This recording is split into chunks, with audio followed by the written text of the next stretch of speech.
Hello दोस्तों, मैं आशीष कुमार अपने YouTube channel Bihar GK tricks में आपका स्वागत करता हूं। आज हम लोग एनसीईआरटी कक्षा 6 का इतिहास का 5वां चैप्टर इस वीडियो में देखेंगे। तो यदि आप लोगों ने अब तक हमारा channel Bihar GK tricks subscribe नहीं किया है तो इसे सब्सक्राइब कर लें, साथ ही बेल आइकन को जरूर दबाएं। वीडियो को स्टार्ट करते हैं। तो अध्याय का शीर्षक है, क्या बताती है हमें किताबें और कब्र। अब आगे है, दुनिया के प्राचीनतम ग्रंथों में एक। शायद तुमने वेदों के बारे में सुना होगा। वेद कितने होते हैं? तो वेद 4 होते। उनके नाम है ऋग्वेद, सामवेद, यजुर्वेद तथा अथर्ववेद। इनमें सबसे पुराना वेद कौन है? तो ऋग्वेद, जिसकी रचना लगभग 3500 साल पहले हुई थी। तो इसे आप लोग याद रखेंगे कि सबसे पुराना ग्रंथ अर्थात वेद कौन? ऋग्वेद, जिसकी रचना कब हुई? तो 3500 साल पहले। ऋग्वेद में 1000 से ज़्यादा प्रार्थनाएं हैं जिन्हें सूक्त कहा गया है। अर्थात ऋग्वेद में जो प्रार्थनाएं हैं उसे किस नाम से जाना जाता? तो सूक्त के नाम से। सूक्त का मतलब है अच्छी तरह से बोला गया। ये विभिन्न देवी देवताओं की स्तुति में रचे गए हैं। इनमें से 3 देवता बहुत महत्वपूर्ण हैं। वे कौन कौन से 3 देवता जिनका उल्लेख ऋग्वेद में किया गया? अर्थात ऋग्वेद के महत्वपूर्ण 3 देवता कौन कौन हैं? तो उनके नाम हैं अग्नि, इंद्र और सोम। अग्नि आग के देवता को कहा गया, इंद्र युद्ध के देवता को कहा गया और सोम एक पौधा है जिससे एक खास पेय बनाया जाता था। वैदिक प्रार्थनाओं की रचना ऋषियों ने की थी। आचार्य विद्यार्थियों को इन्हें अक्षरों, शब्दों और वाक्यों में बांटकर सस्वर पाठ द्वारा कंठस्थ करवाते थे। अधिकांश सूक्तों अर्थात प्रार्थनाओं के रचयिता सीखने और सिखाने वाले पुरुष होते थे। अर्थात क्या हुआ, उस समय पुरुष की प्रधानता होगी। कुछ प्रार्थनाओं की रचना महिलाओं ने भी की थी। ऋग्वेद की भाषा प्राक संस्कृत एवं वैदिक संस्कृत है। तो याद रखेंगे ऋग्वेद की कौन सी भाषा है? तो प्राक संस्कृत या फिर वैदिक संस्कृत। तुम स्कूल में जो संस्कृत पढ़ती हो उससे यह भाषा थोड़ी भिन्न है, अर्थात अलग है।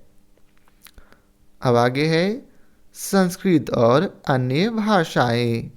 संस्कृत भाषा भारोपीय अर्थात भारत और यूरोपीय भाषा परिवार का हिस्सा है। भारत की कई भाषाएं हैं। उनके नाम हैं असमिया, गुजराती, हिंदी, कश्मीरी और सिंधी। वहीं एशियाई भाषाएं हैं जैसे फारसी तथा यूरोप की बहुत सी भाषाएं हैं जैसे अंग्रेजी, फ्रांसीसी, जर्मन, यूनानी, इतालवी, स्पेनिश आदि इसी परिवार से जुड़ी हुई है। कौन से परिवार से? तो यूरोपीय भाषा के परिवार से। उन्हें एक भाषा परिवार इसलिए कहा जाता है क्योंकि आरंभ में उनमें कई शब्द एक जैसे थे। उदाहरण के लिए मातृ को देख लें तो संस्कृत में मातृ बोला जाता, हिंदी में माँ बोला जाता, जबकि अंग्रेजी में मदर बोला जाता। ऐसा लग रहा है कि तीनों जो है एक ही शब्द के आसपास घूम रहा, जिस कारण से इसे भारत यूरोपीय भाषा परिवार के अंतर्गत रखा गया है। आगे है, क्या तुमने इनमें कोई समानता नजर आती है? उपमहाद्वीप में दूसरी भाषा परिवारों के भी भाषाएं बोली जाती। उदाहरण के लिए पूर्वोत्तर देशों में तिब्बत बर्मा परिवार की भाषाएं बोली जाती। तमिल, तेलुगु, कन्नड़ और मलयालम द्रविड़ भाषा परिवार की भाषाएं हैं, जबकि झारखंड और मध्य भारत के कई हिस्सों में बोली जाने वाली भाषाएं ऑस्ट्रो एशियाटिक परिवार से जुड़ी हुई हैं। तो आप लोग याद रखेंगे कि ऑस्ट्रो एशियाटिक परिवार से जुड़ी भाषा कहाँ कहाँ बोली जाती, तो झारखंड और मध्य भारत के कई हिस्सों में। उन भाषाओं की सूची बनाओ जिनके बारे में तुमने सुन रखा है, उनके भाषा परिवार को पहचानने की कोशिश करो। अब आगे है, हम जिन किताबों को पढ़ते हैं वे लिखी और छापी गई है, अर्थात प्रिंट की गई है। ऋग्वेद का उच्चारण किया जाता था और श्रवण किया जाता था, न कि पढ़ा जाता था।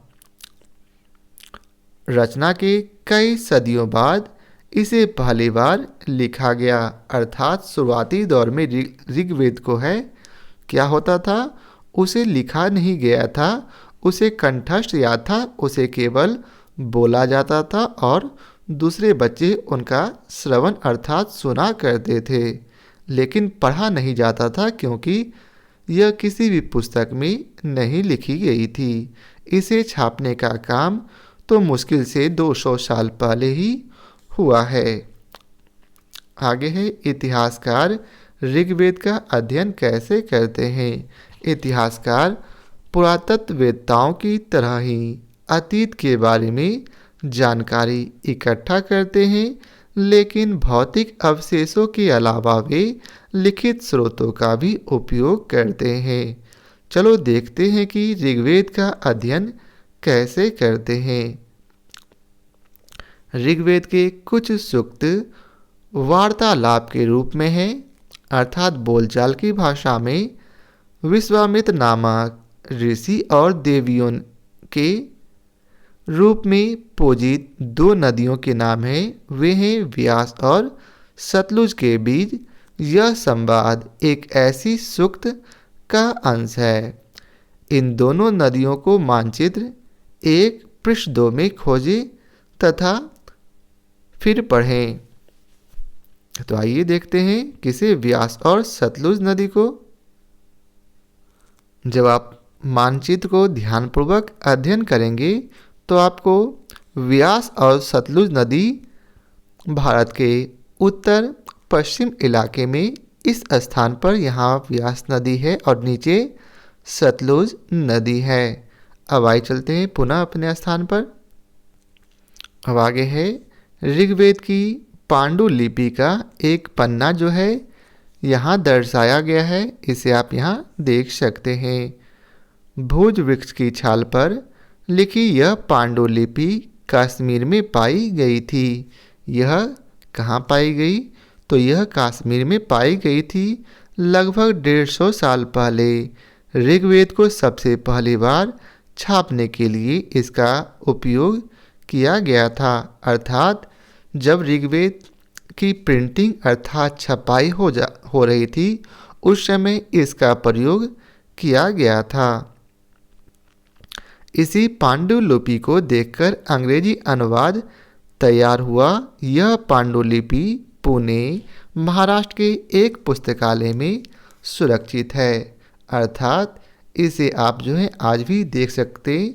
यह कहाँ है, तो पुणे महाराष्ट्र के एक पुस्तकालय में। तो जब भी आप महाराष्ट्र के पुणे जाएं तो पुस्तकालय में जरूर इस पांडुलिपि को देखें। आगे है विश्वामित्र और नदियाँ। विश्वामित्र, हे नदियाँ अपने बछड़ों को चाटती हुई तो दमकती गायों की तरह 2 फुर्तीले घोड़ों की चाल से पहाड़ों से नीचे आओ। ये विश्वामित्र जो है नदी से आपस में संवाद कर रहे हैं, जिसे यहाँ वर्णित किया गया है। तो आइए हम लोग चलते हैं, जो केवल महत्वपूर्ण पॉइंट है उसे ही हम लोग देखेंगे। मवेशी, घोड़े और रथ। ऋग्वेद में मवेशियों, बच्चों खासकर पुत्रों और घोड़ों की प्राप्ति के लिए अनेक प्रार्थनाएं की गई है। घोड़ों को लड़ाई में रथ खींचने के काम में लाया जाता था। इन लड़ाइयों में मवेशी जीतकर लाए जाते थे। लड़ाइयाँ वैसे जमीन के लिए भी लड़ी जाती थी जहाँ अच्छे चारागाह हो। अर्थात उस समय लड़ाइयाँ जमीन के लिए क्यों लड़ी जाती थी? क्योंकि जहाँ अच्छे चारागाह हैं वहाँ उनके मवेशियाँ आसानी से चर सकेंगे, जिस कारण जमीन के लिए लड़ाई होती थी। या फिर जहाँ पर वह जैसी जल्दी तैयार हो जाने वाली फसलों को उपजाया जा सके, अर्थात उपजाऊ भूमि के लिए पहले लड़ाई हुआ करती थी।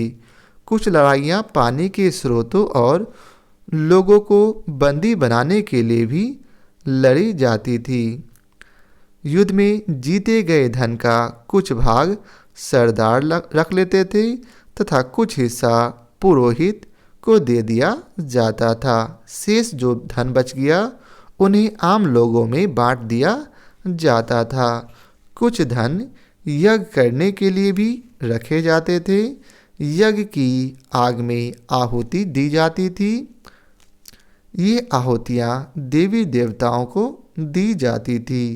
घी, अनाज और कभी कभी जानवरों को भी आहुति दी जाती थी। अर्थात देवी देवताओं को प्रसन्न करने के लिए आग में इन सभी को जलाया जाता था। किसे किसे? आग में आहुति के रूप में घी, अनाज और कभी कभी जानवर भी डाले जाते थे, जो कि आज भी प्रचलन में है कई जगह। आगे है, अधिकांश पुरुष इन युद्धों में भाग लेते थे। कोई अस्थायी सेना नहीं होती थी, लेकिन लोग स्वभाव में मिलते जुलते थे और युद्ध व शांति के विषय में सलाह मशविरा करते थे। वहाँ ये लोगों को अपना सरदार चुनते थे, जो बहादुर और कुशल योद्धा हुआ करते थे। अब आगे है लोगों की विशेषता बताने वाले शब्द। लोगों का वर्गीकरण, अर्थात लोगों को उस समय बांटा गया किस प्रकार से? तो उनके काम को देखकर भाषा, परिवार या समुदाय, निवास स्थान या सांस्कृतिक परंपरा के आधार पर किया जाता था। अर्थात लोगों को काम, भाषा, परिवार या समुदाय, निवास स्थान या फिर सांस्कृतिक परंपरा के आधार पर बांटा जाता था। ऋग्वेद में लोगों की विशेषता बताने वाले कुछ शब्दों को देखो। ऐसे दो समूह हैं जिनका वर्गीकरण काम के आधार पर किया गया है। कौन कौन? पहला है पुरोहित, जिन्हें कभी कभी ब्राह्मण कहा जाता था। तरह तरह के यज्ञ और अनुष्ठान ये किया करते थे। और दूसरा राजा। ये राजा वैसे नहीं थे जिनके बारे में तुम बाद में पढ़ोगे। ये न तो बड़ी राजधानियों और महलों में रहते थे, न ही इनके पास सेना थी और न ही ये कर वसूला करते थे। प्रायः राजा की मृत्यु के बाद उसका बेटा अपने आप ही शासक नहीं बन पाता था। तो ये कैसे बनता था? तो ये स्थानीय लोगों द्वारा चुनकर बनाए जाते थे। आगे है, जनता या पूरे समुदाय के लिए दो शब्दों का इस्तेमाल होता था उस समय। एक था जन, जिसका प्रयोग हिंदी व अन्य भाषाओं में आज भी किया जाता, और दूसरा था विश्व, जिसे वैश्य शब्द निकला है। इस विषय पर तुम अध्याय 6 में विस्तार से पढ़ोगे। आगे है, ऋग्वेद में विश्व और जनों के नाम मिलते हैं, इसलिए हमें पुरुष जन या फिर विष, भरतजन या फिर विष, यदुजन या विष जैसे कई उल्लेख मिलते हैं। आगे है, तुम्हें इनमें से कोई नाम जाना पहचाना लगता है?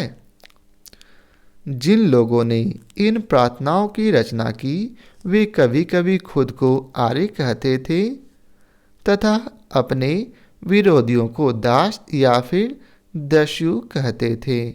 दस्यु वे लोग होते थे जो यज्ञ नहीं करते थे और शायद दूसरी भाषाएं बोलते होंगे। बाद के समय में दास स्त्रीलिंग में दासी शब्द का मतलब गुलाम हो गया। दास वे स्त्री और पुरुष होते थे जिन्हें युद्ध में बंदी बनाया जाता था।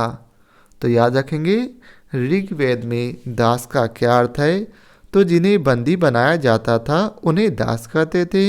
उन्हें उनके मालिक की जायदाद माना जाता था। जो भी काम मालिक चाहते थे उन्हें वे सब करना पड़ता था। जिस युग में उपमहाद्वीप के उत्तर पश्चिम में ऋग्वेद की रचना हो रही थी, तो याद रखेंगे कि उपमहाद्वीप के किस ओर ऋग्वेद की रचना हो रही थी, तो उत्तर पश्चिम में। उसी समय दूसरी जगहों पर एक अलग तरह का विकास हो रहा था। देखो वहाँ क्या हो रहा था। तो आइए आगे जानते हैं कि क्या हो रहा था। खामोश प्रहरी कहानी महापाषाणों की। तो ये एक कहानी दिया गया है जिसका वर्णन आप लोग यहाँ देख सकते हैं। तो आइए पढ़ लेते हैं क्या दिया गया है। ये शिलाखंड महापाषाण नाम से जाने जाते हैं। ये पत्थर दफन करने की जगह पर लोगों द्वारा बड़े करीने से लगाए गए थे। महापाषाण कब्रें बनाने की प्रथा लगभग 3000 साल पहले शुरू हुई। यह प्रथा दक्कन, दक्षिण भारत, उत्तर पूर्व भारत और कश्मीर में भी प्रचलित थी। कुछ महत्वपूर्ण महापाषाण पुरास्थल मानचित्र 2 में दिखाए गए हैं।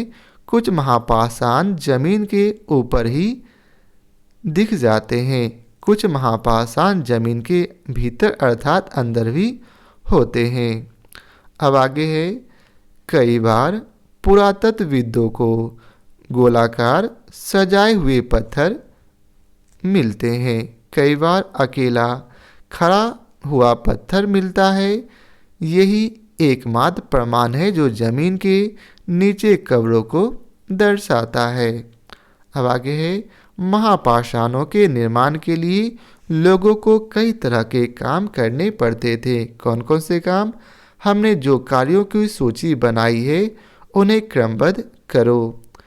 गड्ढा खोदना, शिलाखंडों को ढोकर लाना, बड़े पत्थरों को तराशना और मरे हुए को दफनाना।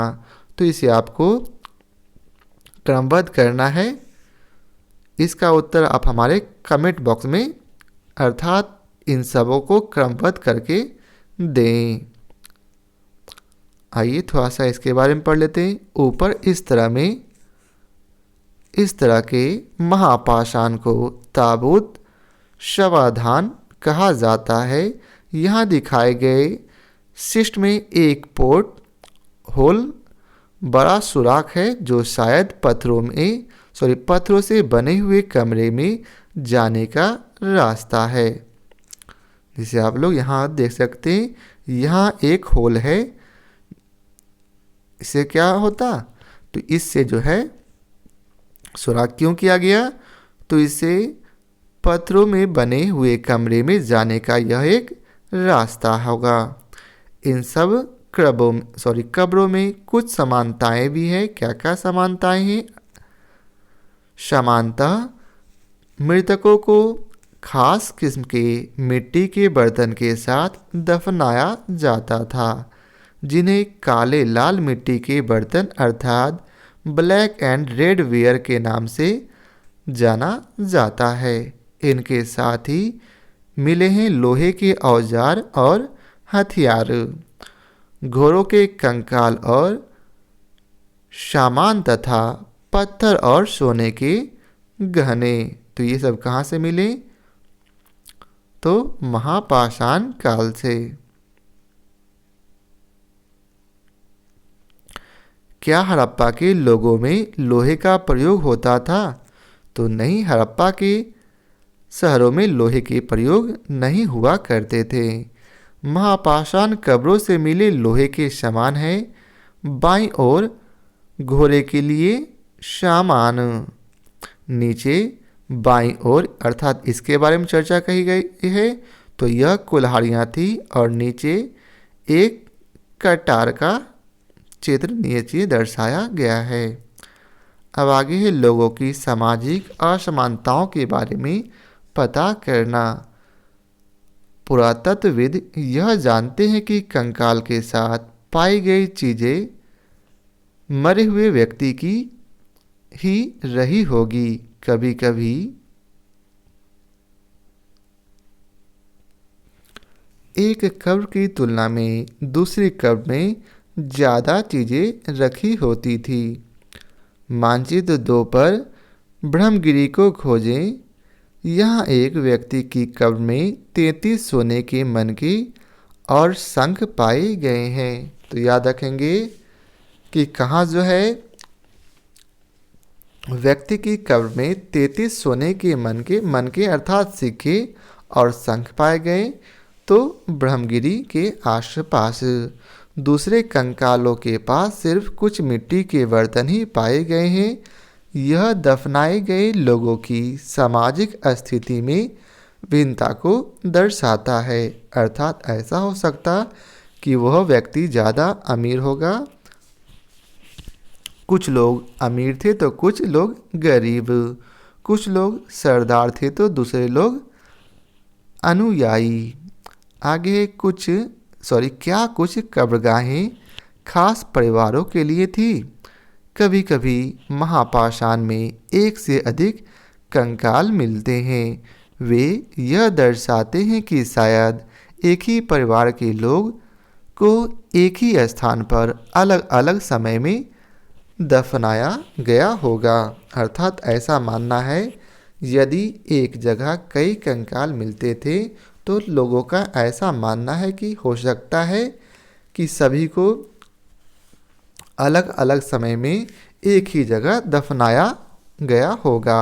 बाद में मरने वाले लोगों को पोर्ट हॉल के रास्ते कब्रों में लाकर दफनाया जाता था।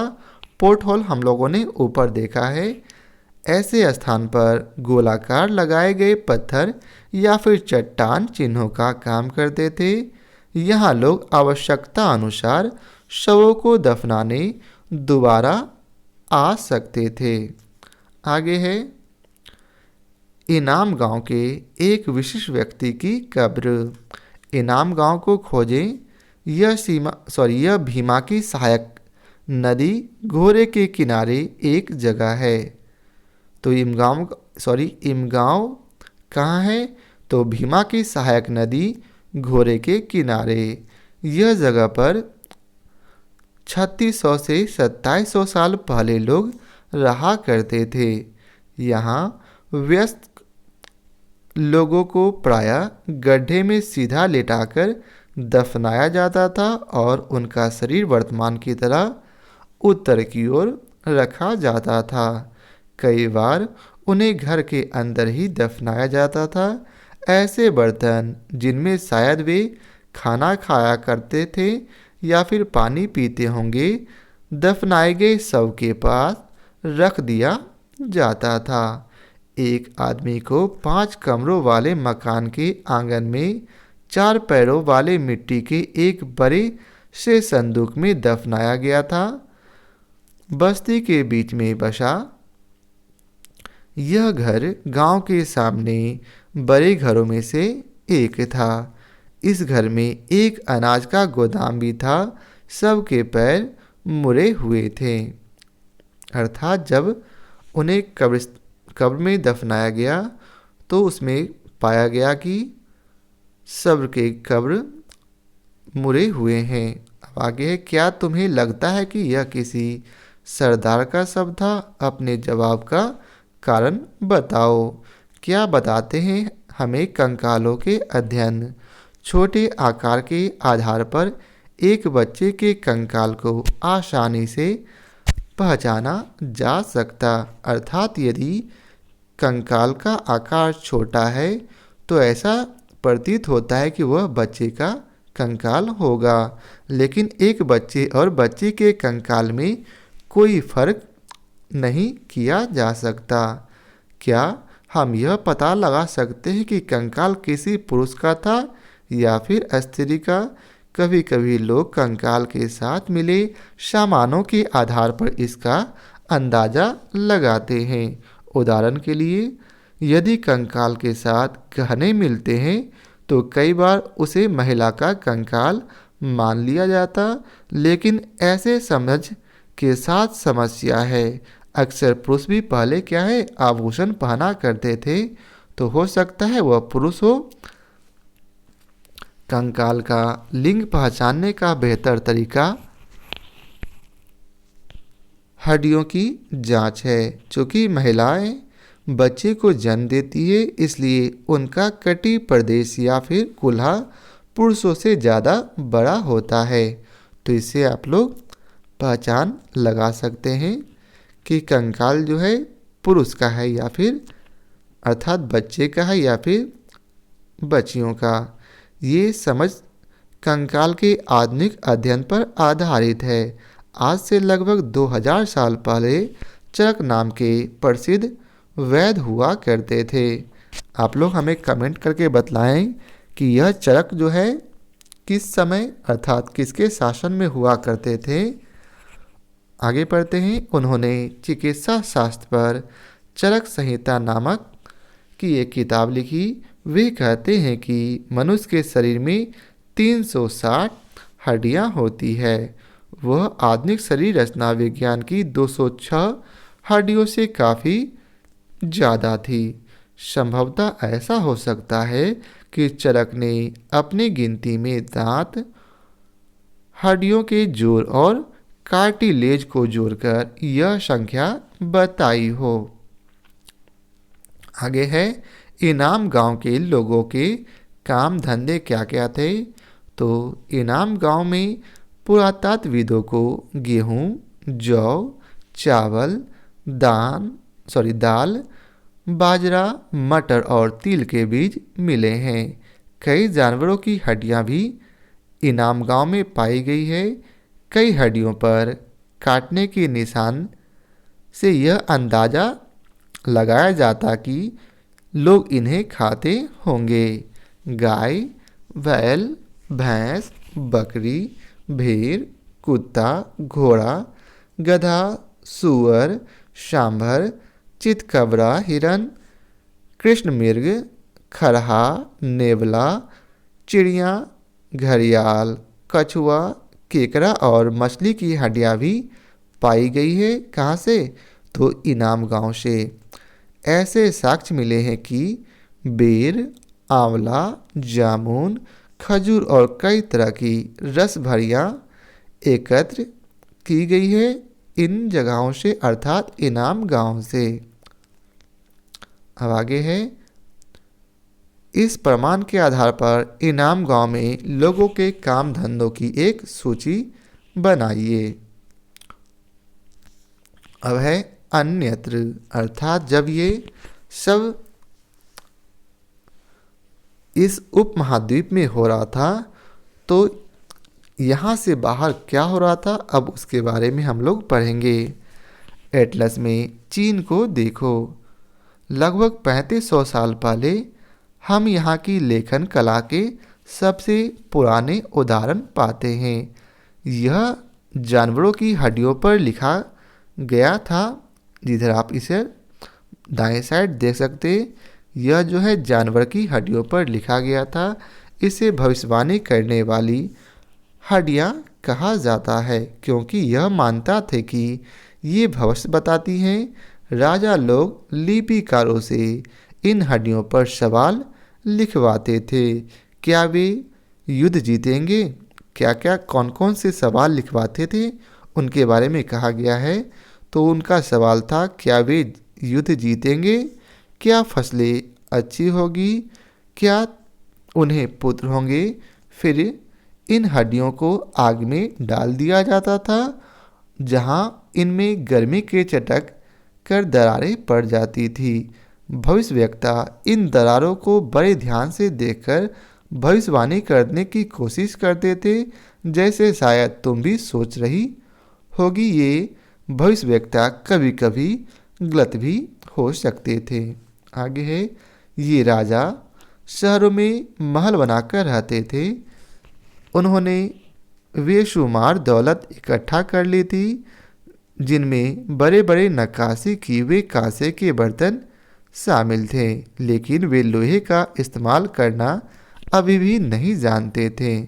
ऋग्वेद के राजा और इन राजाओं के बीच कोई एक फर्क बताओ। तो आज हम लोगों ने पढ़ा वेद, प्रार्थना, भाषा, रथ, यज्ञ, राजा, दास, महापाषाण, कब्र, कंकाल और लोहा के बारे में। और कुछ महत्वपूर्ण तिथियां थी। वेदों की रचना का प्रारंभ कब हुआ? तो लगभग 3500 साल पहले। महापाषाणों के निर्माण की शुरुआत कब हुई? तो लगभग 3000 साल पहले। नेक्स्ट है, इनाम गांव में कृषकों के निवास कब से हुए? तो 3600 से 2700 साल पहले। आगे है, चरक यह कब हुए थे? तो लगभग 2 साल पहले। अब आगे कुछ प्रश्न आपको यहाँ दिए गए हैं। आप लोग चाहें तो वीडियो को पॉज कर करके इसे बनाएं। तो मैं आपको सभी प्रश्नों को दिखा देता हूँ।